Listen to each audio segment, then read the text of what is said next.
നിങ്ങൾ ഭൂതകാല സിനിമ ഇഷ്ടമുള്ള ഒരാളാണോ എങ്കിൽ നിങ്ങൾ ഒന്നും മടിക്കാതെ ഒന്നും നോക്കാതെ കണ്ണടിച്ച് നിങ്ങൾക്ക് ടിക്കറ്റ് എടുക്കാൻ പറ്റുന്ന സിനിമയാണിത്.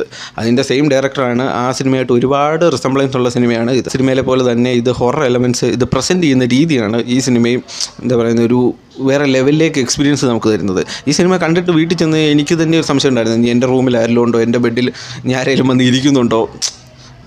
അങ്ങനെ ഒരു എക്സ്പീരിയൻസ് ആണിത്. ഈ പടം കഴിഞ്ഞ് ഇറങ്ങിക്കഴിഞ്ഞു നമ്മുടെ ഉള്ളിലൊരു ഹോണ്ടിങ് ഫീലാണ്. നമുക്കതിൻ്റെ ഒരു സംശയം തോന്നും, ഇനി നമ്മുടെ വീട്ടിൽ നമ്മളറിയാതെ ഇതുപോലെ ഒരു പ്രസൻസ് എന്തിൻ്റെയും ഉണ്ടോ, അങ്ങനെ ഒരു സാധനം നമ്മളിലേക്ക് തന്നെ ഇത് കൊണ്ടുവരും. പെർഫോമൻസിലേക്ക് വന്നു കഴിഞ്ഞ് കഴിഞ്ഞാൽ അഭിനയിച്ച് എല്ലാവരും പീക്കാണ്. ഇതിൻ്റെ അകത്ത് മെയിൻ ക്യാരക്ടേഴ്സ് എന്ന് പറഞ്ഞാൽ 3-4 പേരേ ഉള്ളൂ. അതിൻ്റെ അകത്ത് പ്രണവ് അഭിനയിച്ചതിൽ ഏറ്റവും ബെസ്റ്റ് പെർഫോമൻസ് ഈ സിനിമയിൽ തന്നെയാണ്. പിന്നെ പോറ്റിയായിട്ട് അഭിനയിച്ചൊരു ക്യാരക്ടറുള്ള ഒരു ചേട്ടൻ, ആ ചേട്ടനാണേലും എന്താ പറയുന്നത് ഒരുപാട് സൂപ്പർ നാച്ചുറൽ ശക്തിയുള്ളൊരു പോറ്റിയായിട്ടൊന്നുമല്ല, പുള്ളിയും മനുഷ്യനാണ്. ആ ഒരു ലെവലിൽ തന്നെ ഒരു ഭയങ്കര നാച്ചുറൽ ആയിട്ടുള്ളൊരു പോറ്റി, നമ്മളെ ബിലീവബിളാണ്, നമുക്കത് വിശ്വസിക്കാൻ പറ്റും ആ ക്യാരക്ടറെ. പിന്നെ വേറൊരു പുള്ളിക്കാരുടെ ക്യാരക്ടർ, അത് സ്പോയിലറാവും, ഓക്കെ അത് വിട്ടേക്കാം. പിന്നെ വേറൊരു പയ്യൻ്റെ ക്യാരക്ടർ, ആ പയ്യൻ്റെ ഒരു സീനുണ്ട്, അത് മലയാള സിനിമയിൽ വൺ ഓഫ് ദ പീക്ക് സീൻസാണിത്.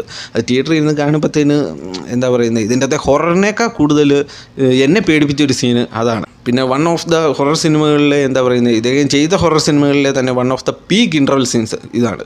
അത് പെർഫോമൻസ് വൈസ് ആണെങ്കിലും മേക്കിംഗ് ആണെങ്കിലും ടെക്നിക്കലി ആണെങ്കിലും എങ്ങനെ നോക്കിയാലും പീക്ക് ഇൻ്റർവൽ സീൻസാണ് ഇതിൻ്റെ. ഈ സിനിമയ്ക്ക് വലിയ ഡ്യൂറേഷനൊന്നുമില്ല, 1 മണിക്കൂർ 55 മിനിറ്റ് സംതിങ് എങ്ങാണ്ടേ ഉള്ളൂ. അതുകൊണ്ട് തന്നെ നമുക്കെന്താ പറയുന്നത് എല്ലാം ഇതാണ്. നമ്മൾ സെക്കൻഡ് ഹാഫിലേക്ക് തുടങ്ങി കഴിഞ്ഞ് കഴിഞ്ഞാൽ സെക്കൻഡ് ഹാഫ് പടയെന്നാണ് തീർന്നു പോകുന്നത്. സോ നിങ്ങൾക്ക് ഭൂതകാലവും ഇഷ്ടമാണ്, ഇതുപോലെ ഹൊറർ എലമെൻറ്റ്സ് ഉള്ള സിനിമകളും ഇഷ്ടമാണെങ്കിൽ ഒന്നും നോക്കണ്ട, ഒരു നൈറ്റ് ഷോയ്ക്ക് തന്നെ ടിക്കറ്റ് എടുക്കുക. ഈ തിയേറ്റർ എക്സ്പീരിയൻസ് മിസ് ചെയ്യരുത്. അപ്പോൾ നമുക്കിനി വേറൊരു വീഡിയോ കാണാം. അപ്പം ഓക്കെ.